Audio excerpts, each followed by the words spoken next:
당신이 지금 가지고 있는 사회적 위치는 과연 당신의 재능과 실력에 따른 것인가? 이 책은 우리 사회에 펼쳐져 있는 능력주의에 대한 비판을 하는 책이다. 능력주의란 개인의 능력에 따라 사회적 지위나 권력이 주어지는 사회를 추구하는 정치 철학이다. 종교, 성별, 인종 등등에 관계없이 각자의 재능과 노력에 따라 사회적 지위가 결정된다는 것은 언뜻 보면 굉장히 합리적이다. 기회가 정말로 평등하다면 노력이 허락하는 한 위로 올라갈 수 있다는 것. 이것은 능력주의의 약속이었다. 하지만 우리 사회에서 이런 약속은 과연 잘 지켜지고 있을까?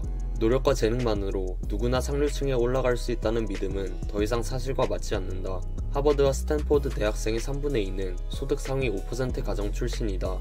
미국에서 소득 수준을 5단계로 구분한 계층 중 가장 낮은 계층의 경우 오직 그들 중 4에서 7%만이 가장 높은 계층에 도달했다.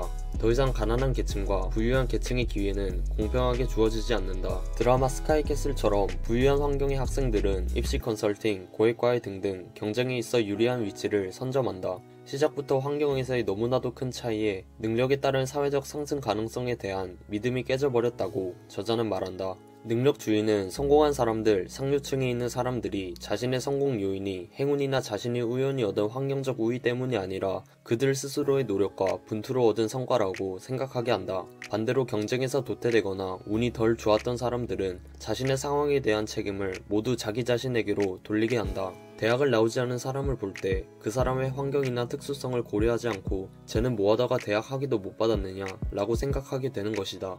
능력주의는 상류계급의 자만심을 부추기고 노동계급이 스스로의 상태를 개인적 실패로 인지해 자기에게 맞는 자리를 가졌다는 생각을 하게 한다.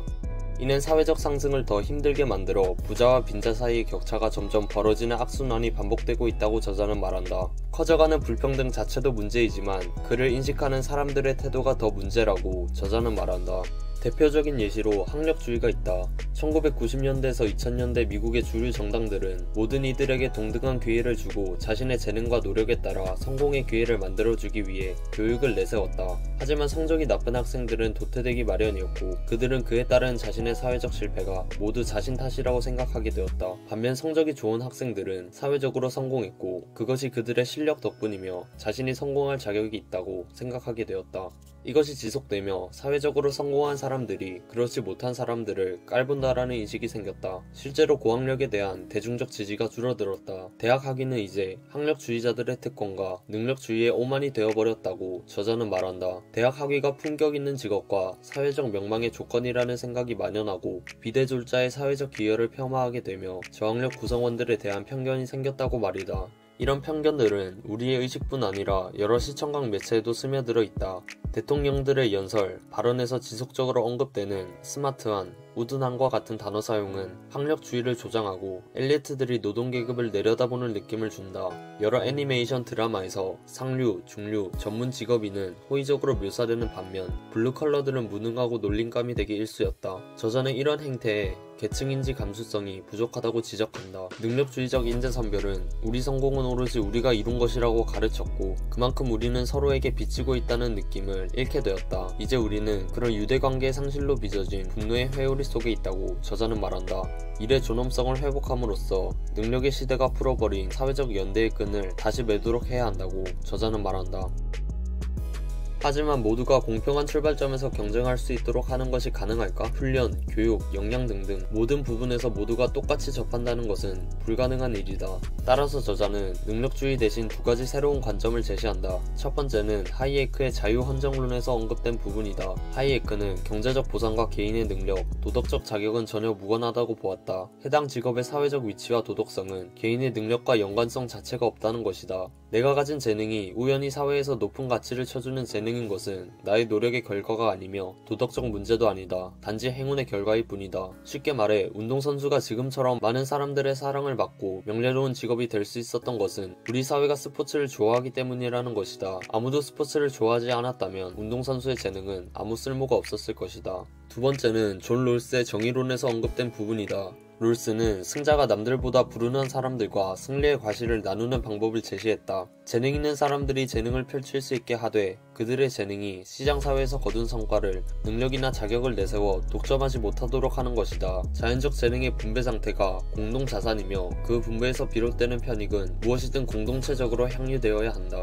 물론 정의로운 사회에서 열심히 일하고 규칙에 따라 경쟁한 사람은 자신이 얻은 것을 향유할 권리가 있다. 하지만 이 두 주장의 핵심은 시장에서의 결과에 개인의 능력과 자격을 반영하지 말아야 한다는 것이다. 더 쉽게 말하자면 당신의 성공은 다른 사람이 있었기에 가능했다는 것이다. 이런 관점을 행운평등주의라고 하며 이에 한계를 지적하는 사람들도 있다. 자신이 통제할 수 없는 불운에 의해 실패한 사람들에게 보상을 주는 것이라면 보상을 하기 전 그 사람들이 정말로 불운 때문에 그렇게 되었는지 아니면 잘못된 선택으로 그렇게 되었는지 구분해야 한다는 것이다. 이런 판단은 누가 어떻게 할 것이며 또한 그런 구분 자체가 상대적 박탈감을 오히려 더 불러일으킬 수 있다는 것이다.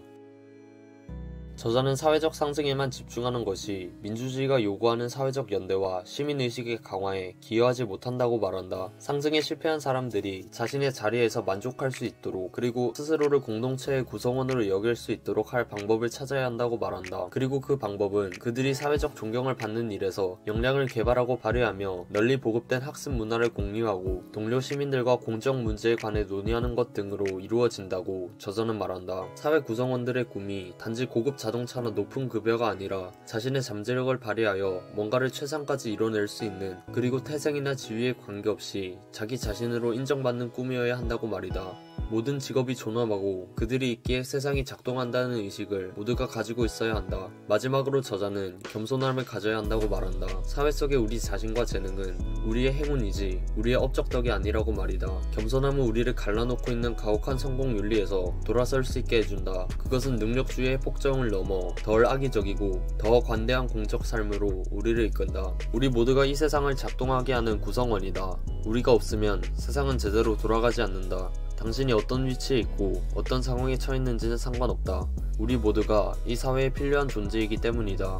그럼에도 박탈감과 비참함을 느낀다면 그것은 당신 잘못이 아니다. 그것은 능력주의가 만연한 이 사회의 시스템 때문이다. 모든 사람이 자신의 성공과 실패가 다른 사람이 있었기에 그리고 행운이 찾아왔기에 가능했다는 것을 인정하며 능력주의를 풀어나가는 것이 앞으로의 우리의 숙제가 될 것이다.